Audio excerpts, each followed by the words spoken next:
Hello. Before we start today's episode, if you would like a condensed version of what I'm talking about in this podcast, go ahead and subscribe to The Perfectionist Guide. You can read the entire thing in 3 minutes or less. To access this, go to CourtneyLoveGavin.com/newsletter. Are you a bit of a perfectionist, type A, hyper performer? Then you know that having the audacity to see an ideal and bring it into reality while breaking generational habits of hustle can be tough, but it doesn't have to be. If you are ready to burn bright instead of burning out, to lead without losing yourself, and to enjoy the life you have worked so hard to create, then keep listening. I'm your host, America's leader on rewiring perfectionism, CLG, and this is Perfectionism Rewired, the podcast. Welcome to Perfectionism Rewired. I'm doing this episode because I feel that we have been lied to. Albert Einstein said, "The world we have created is a process of our thinking, and it cannot be changed without our thinking." Just change your thinking. Pick a new thought. It's just a thought. It's just a thought. But the key differentiator here, and where I feel that we've been lied to, is that it's not just think different thoughts. What we actually need to do is we need to believe different things.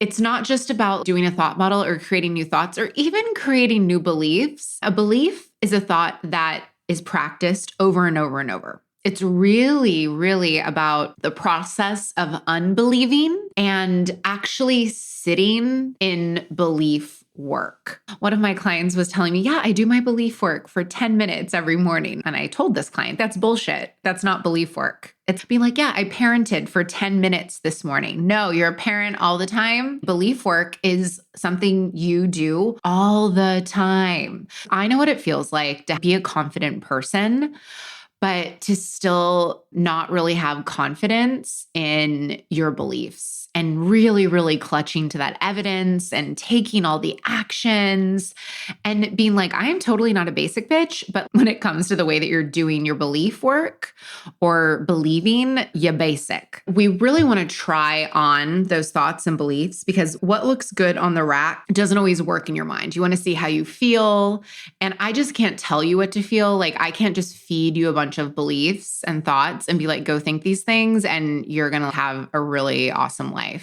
That would be the number one thing as far as like stop being a basic bitch is you are just a magpie when it comes to thoughts.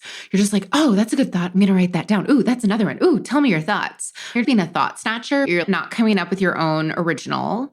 And you're also not really letting them marinate and seeing how they look on you. I'm 5'11", capri pants. They just don't look good on me. Okay. I have legs for days. My legs look like Vienna sausages. No offense to Vienna sausages, but like, they're not my jam. Clam diggers? No. They just don't look good on me. And it's the same thing when it comes to beliefs. You can have a rack of cute tops, but you want to try them on. The other thing that you want to do to not be a basic bitch with your beliefs is, does it click? Do you connect to this? Do you feel good in this? Or is it icky? Get personal with it and decide what you like. Don't hop on the pumpkin spice latte train. If you don't like it, you don't like it. The other basic bitch thing I see y'all doing, we need to practice spending time with your new beliefs every day. I have several processes that I teach my private clients about spending time with your beliefs. I'm going to share one of them with you right now. The first step is to say the new thought or belief out loud. Because remember, tomato, a belief is just a thought that you think over and over and over again. I want you to say the thought out loud and take a deep breath. And then say it again out loud and take another deep breath. And then say it again out loud and take another deep breath. And a deep breath, I'm thinking like in with your nose. Hold it at the top and then and exhale. And with each breath you take in, pay attention to how that thought feels in your body, what the sensations are, and feeling it deeply. The goal is for you to feel these beliefs in your gut. I would say on average, it usually takes 3 to 6 breaths for you to really feel it. And if you don't feel it after that amount of time, if it's really not hitting you in your gut, taking root in your gut by that sixth breath, you might need to try on another belief. That's a very condensed version of the steps that I take with my private coaching clients. We actually have coaching sessions where I do exactly that with them. And I can just see the look on their face and their shoulders go down and just like that, when it finally clicks and that new belief takes root in them. I can just see their face get brighter and lighter, like, yes, yes. And I see that spark. One of my mentors, Dr. Joe Dispenza, talks about thoughts are the language of the brain and feelings are the language of the body. So when you're thinking up these purposeful beliefs that you want to be believing, when you're not being a basic bitch, when we're purposefully believing, it's just going to feel so amazing in your body. It's going to feel light. It's going to feel buoyant. And that is what you want to be practicing every day. You really want to sit in belief every day before you get going. And then from that place, see how differently you show up from practicing that. If you want to know more ways that you can do this and to stop being a basic bitch when it comes to your belief work, come explore private one-on-one coaching with me. The best way to do that is on an Awaken session. There are details at the end of this podcast about applying for an Awaken session with me. Now, this is really important because what they don't tell you and what I see so many of you falling into this basic bitch when it comes to belief work is that you're like, I did a model and these other thoughts keep coming back. You get to decide, do I want to continue to think, here's an example with one of my clients, that there's never enough time. Like you could, no one is telling you that you can't. But as soon as you try on that thought, there's never enough time, like, oh, how does that feel for you? And really look at what the result of that thinking creates for you. It means that you don't have enough time for the stuff that matters to you. You're always rushing. It's important for you to see, maybe that's not a thought I want to continue to believe. This is like the, oh my goodness, truth booth, knowledge gem. Maybe it's not a thought I want to continue thinking versus maybe it's not a thought I want to continue to believe. Brains are going to brain. The real work is to stop entertaining them. The real work is to stop believing it once you can see that you don't like the result it's creating for you. For example, with this client, they wanted to unbelieve that there's never enough time while also learning to believe that there is plenty of time to do what they need to do. It's a two-step process. And there's a bunch of tools that you can use to unbelieve a thought and to start believing a new thought. You can sit in belief with the new thought, feel that new belief. You can also learn how to stay in the shit-tastic thought and really see what that's creating for you so you can't just deny that like, oh no, it's not that bad. There's quite a few tools that you can use to get there.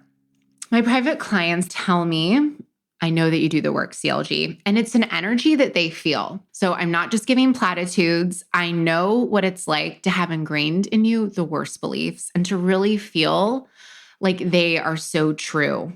And what it's like to go through transformation. Another basic bitch thing that I hear all the time, I'm sure I've said this too, is you say, I know it's just a thought. But here's the thing, you don't fucking believe that it's just a thought. You don't actually believe that they're optional thoughts. You may have learned to become aware of your thinking. You haven't learned to stop believing your thinking. You can learn how to unbelieve, because I'm going to tell you how to do it in this episode. What? Yes. Just because you think it doesn't mean you need to believe it. Just because it's in your head doesn't mean you need to believe it. One of the biggest hangups is thinking that because you did the artist's way and you did your 3 pages a day, because you found a thought that this is really, really killing my confidence, or this is really, really making me resentful, you think that your brain is never going to think it again. And it's like, no, that's not how your brain works at all. We are not lobotomizing ourselves here. Just because you've determined a thought doesn't serve you, it doesn't mean that it's not going to show up again. Brain's going to brain.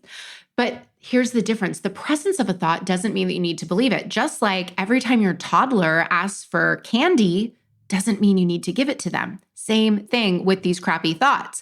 There's some thoughts in here, but I don't need to believe them.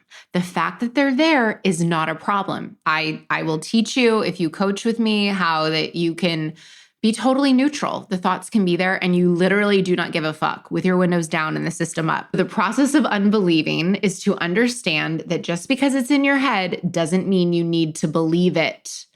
And by introducing the possibility of believing something different will allow the toddler to let go. It's like a distraction. When they're like, I want this for dinner, and you redirect. You want to do the same thing with your brain. Another basic bitch thing, when you're doing your belief work, you're not being specific. You're just like, I get stuck. I want you to be hyper specific. I want you to get so specific because you need to recognize the action. I want you pretties to recognize the very specific things that you do and how you're feeling because you are entertaining the shit thoughts and you're believing something you don't want to believe anymore. Like, don't just say, I space out and I go on Instagram. No. I want to know, how do you space out? Do you go to certain accounts? Do you go online shopping? How much do you buy? How long do you go on? Like, we really, really want to keep track of this because you want to catch yourself in the action of disbelief.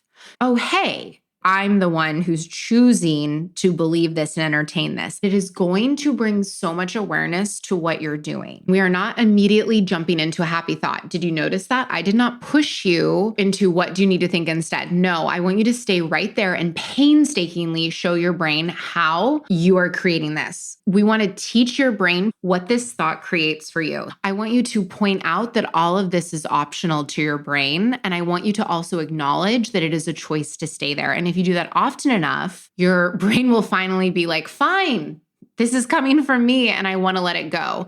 And that's when you get to introduce possibility. And you can even introduce possibility when your brain is finally like, oh, I get it. When you are in that full awareness of what you are creating, then you can continue the conversation with, I'm choosing to think this right now, but it's possible to think that something else is true. It's possible that the opposite is true. I don't have to believe this thought. I could believe this different thought over here.